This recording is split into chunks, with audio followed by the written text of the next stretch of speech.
Oh, get ready for a riveting tale set in the not-so-charming land of dystopian America, where a deadly pandemic is the latest craze. Because, we needed another reason to stay indoors. So, here's the scoop. A deadly pandemic is on the loose. And guess what? It's not your typical flu season. Nope, this one comes with a twist. Speak, and you'll be pushing up daisies. That's right, folks. Words are lethal now. But fear not. Our trustworthy government, always quick on the uptake, declares a state of emergency. Their brilliant plan? Just stay indoors and turn off those pesky phones. Genius. Meanwhile, a news report bombards us with graphic images of pandemic casualties. Move over. Hollywood horror. Reality is stealing your thunder. Oh, and there's this heartwarming scene of a terrified woman in a car, her daughter's mouth sealed shut with tape.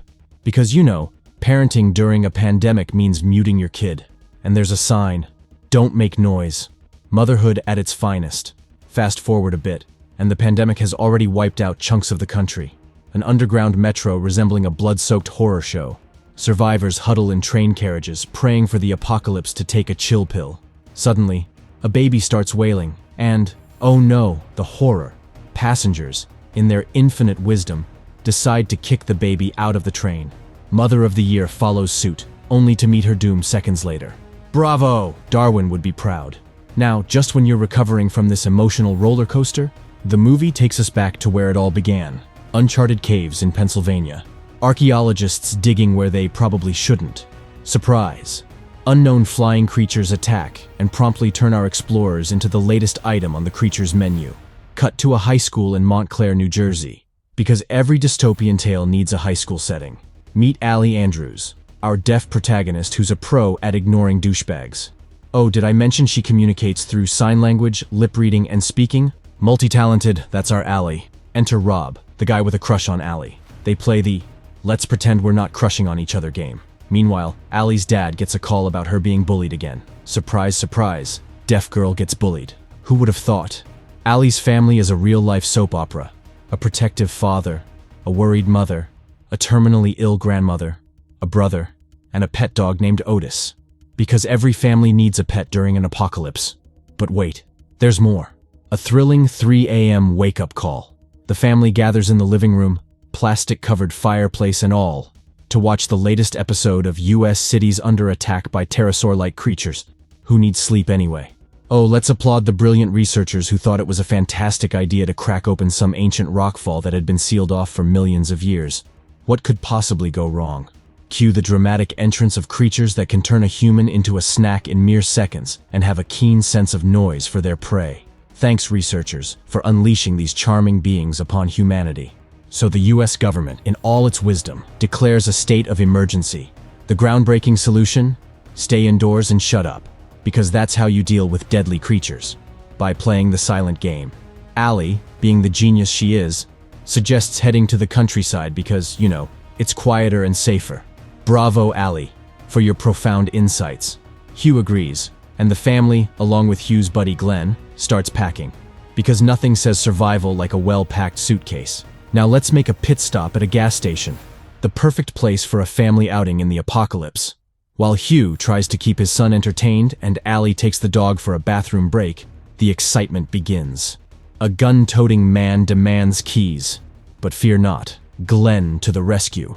A shot in the foot later, the Andrews family drives away, leaving the unfortunate robber to face a certain demise at the hands or claws of the creatures. But oh no, the plot thickens. A massive traffic jam blocks their way, so Glenn, the genius, suggests going off-road. Because who needs smooth, paved highways during an apocalypse? While cruising through the countryside, they encounter a deer stampede. Glenn swerves, car tumbles, and surprise, he's trapped. Cue the family drama as they attempt everything to free Glenn, but alas, nothing works. Now, the heartbreaking moment, Glenn realizes he's on borrowed time and asks Hugh to hand him the gun. A tearful farewell. And Hugh, for the sake of his family, agrees to leave his best friend behind. But wait, there's more tragedy. Otis, the loyal dog, starts barking, attracting the creatures. Glenn sacrifices himself to save the family. And just when you think it can't get any worse, Hugh has to make the painful choice of letting Otis go. Left with no car and attracting the attention of the Vesps, the family decides to set the car on fire as a distraction. because nothing says inconspicuous like a blazing car in the apocalypse. They embark on a foot journey, Lynn coughing up a storm, putting the whole family at risk. Finally, they stumble upon an isolated house with a high fence and a locked gate. And, of course, the gate makes a noise, because quiet entrances are so overrated. Ah, the classic suburban scene. A homeowner, probably oblivious to the world falling apart around her, steps out with a gun. Because nothing says welcome to the neighborhood like a casual gun display. Of course, our dear homeowner attempts to play tough and threatens the intruders. Spoiler alert, Vesps couldn't care less about idle threats and promptly turn her into a human piñata. Post-carnage, Hugh, our hero, embarks on a property exploration mission. Lo and behold, he discovers a storm drain tunnel that leads to the promised land, the compound. Safety first, right? So, he bravely ventures in to check if it's Vesps free. Green signal received, and the rest of the gang follows suit. But wait, because, of course, there's a rattlesnake lurking in the shadows, waiting for its moment of fame. Jude screams, Vesps arrive, and Kelly gets bitten. Bravo, Jude, for bringing the drama. With time ticking away and Kelly's leg turning into a Vesps buffet, Hugh pulls off the ultimate survival move, operating a wood chipper to distract and shred those buzzing terrors. Problem solved. Now, the family can finally enter their new sweet home and play nurse to Kelly's wounded leg. Night falls, and Allie, the designated news watcher, decides to give Rob a call. Oh joy, his parents are dead. A real surprise in this uplifting tale.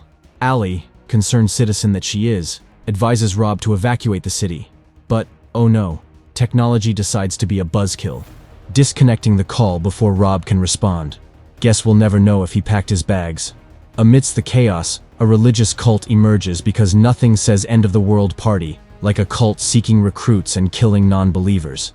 Move over, Vesps. The cult is here to steal the spotlight. Next day, Kelly's wounds are infected.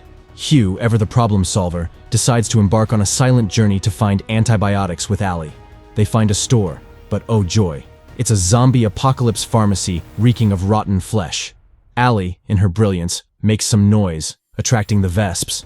But Hugh, the silent superhero, lights a mop on fire, triggers the fire alarm, and voila, they escape unscathed. Back home, they encounter a tongueless reverend leading a cult. He invites them to join, but Hugh, not one for cult shenanigans, politely declines, and they manage to safely return home with antibiotics, and Kelly begins to recover. Oh, those cult members, a real bunch of geniuses. They show up at Hugh's hideout the next day, fully convinced he won't shoot them because, well, that would create a loud noise. Clearly, they've done their research on Hugh's aversion to noise disturbances during the apocalypse. And just when you think it's over, the Reverend leaves a charming note. The girl is fertile. Classy move, Reverend. But hold on. Despite their lunacy, Hugh returns with a rifle and takes the safety off. Oh no, the horror. The cult members finally decide it's time to take a rain check and step away. Later that evening, Allie, our beacon of wisdom, receives a message from Rob. He's headed north to the mythical refuge, where people can apparently be safe from the creatures. Because, you know, creatures hate the northern vibe. But oh, technology decides to play its usual game, and Allie loses her phone signal before she can extract more details. Classic. At the stroke of midnight, because all the best things happen at midnight, Hugh and Kelly wake up to mysterious noises outside. Hugh, ever the cautious one, grabs his rifle and inspects the main door. Meanwhile, Kelly, with her acute sense of timing, wakes up Lynn and Jude.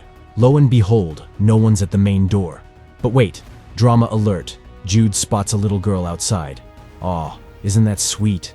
Kelly, in her infinite motherly wisdom, decides to let the girl in. What could go wrong, right? Surprise. The girl is not some lost waif, but a silent member of the Reverend's cult. Betrayal at its finest. Scars on the jaw, no tongue. Classic cult recruitment strategy. And just when you thought family game night was over, they find mobile phones strapped to the girl. Oh, how considerate of the cult, delivering messages with a side of potential apocalypse. Meanwhile, in Allie's room, a phone taped to a cross on her window decides it's time for an alarm party.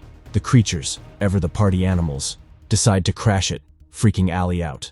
The little girl's phones join the chorus, and the family scrambles to silence the cacophony. Hugh, the water enthusiast, decides to dump the phones in water, because nothing says, problem solved, like soggy phones. But oh no, the creatures start breaking windows, because Hugh's day just couldn't get any better. They try to hide in the basement, but surprise, masked cult members were waiting for Allie. They grab her, and Kelly, ever the brave soul, attacks them. Sadly, the wall is stronger than Kelly, and she gets knocked down. The cult members drag Allie away, and Lynn, the unsung hero, decides to follow. She grabs 2 of the 3 men, signaling Allie to make a run for it. Lynn, in her grand finale, starts screaming like a banshee, attracting the creatures. Goodbye, cult members. Shredded in the name of horror movie justice. The rest of the family, left in shock, can only watch the horror unfold. And just when you think it's over, enter the Reverend. He abducts Allie, taunts Hugh to stay silent, oh the irony, and leaves. But hold on, Hugh, Kelly, and Jude, the surprise party crashers, decide to follow. In a downpour of rain, they launch a surprise attack. Hugh, with a newfound rage, strangles the cult leader with his rifle. But oh, plot twist. The Reverend stabs him with a knife in the waist. No worries, though. Hugh summons his inner superhero, gets back up, and the saga continues. The grand finale. Hugh, the Avenger of the Apocalypse, decides to channel his inner Glenn with a classic headbutt on the cult leader. Because nothing says take that like a move borrowed from a late best friend. Kelly, ever the supportive partner, takes out the other cult members and lends a helping hand by casually removing a knife from Hugh's waist. How romantic. But wait, the Reverend, persistent as ever, attempts to rise from the dead. Hugh, not one to let bygones be bygones, gets back on his case and decides to hammer the cult leader to death with the rifle. Subtle. After this thrilling encounter, the Andrews family heads home, and the tongueless girl strolls away with her mother. Fast forward a few weeks, and our heroes are seen trekking across the country to the mythical refuge. The promised land, where apparently everyone can live happily ever after, far away from the pesky Vesps. In the grand finale, Allie and Rob are hunting Vesps in the forest, because nothing says date night like a good old Vesps hunt. The movie wraps up as Allie ponders the existential question of whether Vesps will adapt to the cold and if humans will embrace a life of silence. Deep thoughts, Allie. Deep thoughts indeed. And thus, our saga of headbutts, knives, and Vesps comes to an end. Or is it just the beginning of the silent apocalypse?